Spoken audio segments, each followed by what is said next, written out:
Vychutnajte si príchuť Indie.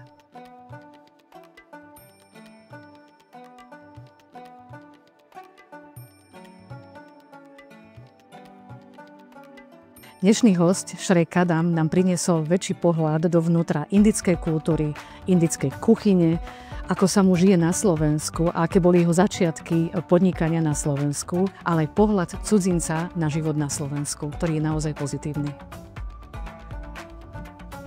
Som veľmi rád, že dostal som túto príležitosť predstaviť nielen seba, ale svoj príbeh v Dhaka Grant Thornton. Môžem vám predstaviť, ako to je pre cudzinca žiť na Slovensku, zároveň aj začínať podnikať. Celý môj príbeh, ako som začal za tie 13 roky, čo všetko som dokázal na Slovensku a aké boli tie výzvy, ktoré som cielil a celkovo ako človek môže naozaj, keď chce, dokázať všetky tieto veci.